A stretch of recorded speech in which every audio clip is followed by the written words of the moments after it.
Now from Washington is our correspondent Ketavan Gorjestani. Ketavan, first of all, just tell us what's been found today.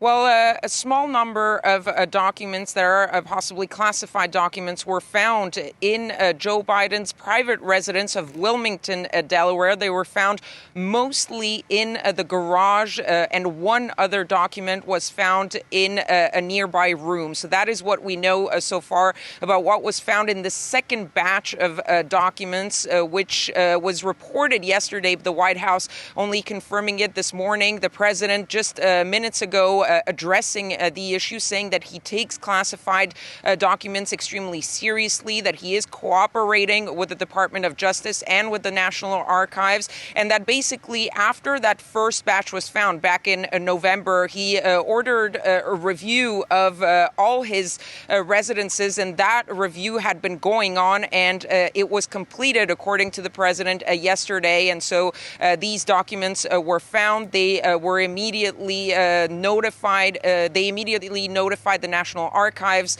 to tell them what was going on. And so the president saying basically in the first batch that he was surprised to find out that there were classified documents, but we still don't know what exactly those documents are, what type of classification they have. And there are questions, of course, about some of the timeline, why the White House didn't mention this earlier back in November, why they didn't get ahead of the story that was coming out yesterday about the second batch, and whether possibly we're going to find new batches of documents.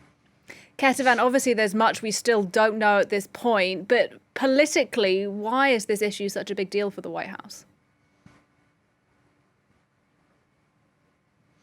Well, because it is obviously drawing comparisons with the situation with Donald Trump and classified documents. Remember, the FBI actually raided Donald Trump's private home in Mar-a-Lago to retrieve documents, classified documents that the former president was holding. And there is an investigation ongoing right now. And so, of course, the Republicans have jumped on this opportunity to say, well, look at how the Department of Justice dealt with Donald Trump and how they are not dealing with President Biden. And of course, there are differences. There are much fewer documents in Biden's case than there were with Donald Trump, with more than 150 documents. And of course, there's the issue of cooperation. So far, what we know is that President Biden and his team actually were the ones to discover the documents and to contact National Archives to give those documents back, and that they're cooperating with the Department of Justice. In Donald Trump's case, that was totally a difference. There was a subpoena. There were calls to get those documents back.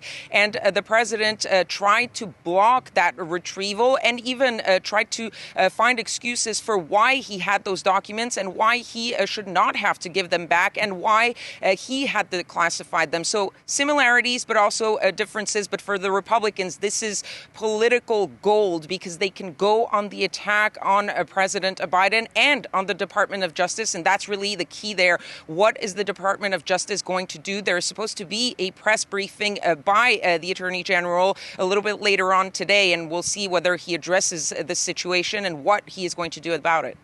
All right, we'll see what happens. For now, though, Ketavan Gorjestani in Washington. Thank you.